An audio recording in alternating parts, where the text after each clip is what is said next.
Hello everyone, it's Living Online here for Server.pro, and recently Mojang released the first 1.19 Experimental Snapshot. I'll be showing you the most important additions in this video, so if you want to find out what's going to be in 1.19, just keep on watching. This snapshot introduces a ton of new content, such as new biomes, new blocks, effects, mobs, and enchants. Firstly, I'll be going over the new family of blocks introduced called Sculk Blocks. These blocks are found in the Deep Dark biome. I'll also be going over the new Deep Dark biome in more detail shortly. However, the new blocks you should expect are Sculk Blocks, Sculk Vein Blocks, Sculk Shrieker Blocks, Sensor Blocks, and Catalyst Blocks. Something important to note is that the Sculk Shrieker block responds to Sculk sensors. It does this by detecting vibrations and sending out a warning call to nearby wardens. You should be careful not to step on these blocks either, as they will feel that too and send out a call. It may take some time for a warden to arrive, but you'll hear it responding in the distance.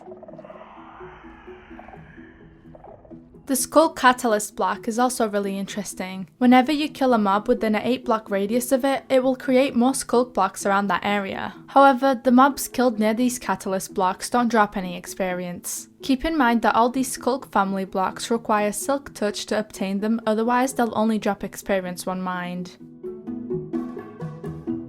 This snapshot introduces a new biome, the Deep Dark. To find the Deep Dark biome, you'll have to dig into the depths of the underground in Minecraft. The biome is dimly lit and the floor is covered in Sculk blocks. In this biome you can also find ancient city structures. These abandoned monuments hold long forgotten relics. That's right, there's a ton of loot for players to collect down there. In chests guarded by Sculk sensors and shriekers, you can find the new Swift Sneaking enchantment. You can also find a new block called Reinforced Deep Slate. This cannot be obtained in survival as of yet. It's crucial to mention that mobs cannot spawn in ancient cities. So far, the Deep Dark doesn't sound as intimidating as its name suggests. However, wait till you hear more about the Warden.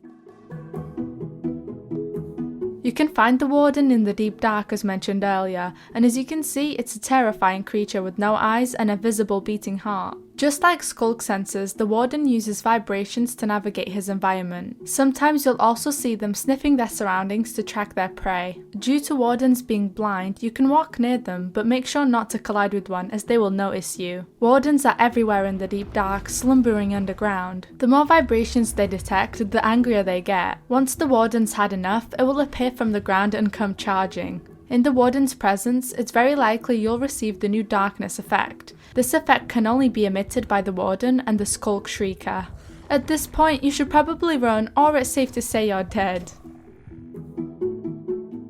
Those are all the additions for the 1.19 Experimental Snapshot. If you found this video helpful, make sure to leave a like, and if you want to see more from my channel, make sure to subscribe. Don't forget though, if you'd like to create a free server for Minecraft to test out this pre-release with your friends, you should head over to Server.pro or click the link in the description. Thank you for watching!